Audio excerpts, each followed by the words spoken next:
Nobara and Bazzite are two Fedora-based Linux distributions tailored for gaming, but they target different user setups.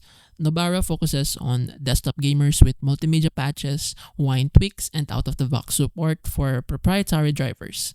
Bazzite, meanwhile, is optimized for handhelds and living room consoles, integrating Steam Deck enhancements and auto flatpak updates.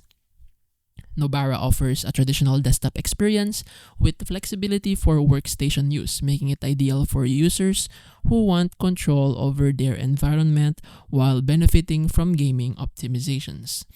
Bazzite simplifies the process by bundling curated defaults, Steam Big Picture mode, and hardware-specific tuning. It trades configurability for convenience, aiming to deliver a console-like experience with minimal maintenance. For desktop users who want full control and compatibility, Nobara is the better fit. Bazzite wins for those seeking a streamlined plug-and-play gaming setup. Your choice depends on whether you prioritize customization or simplicity.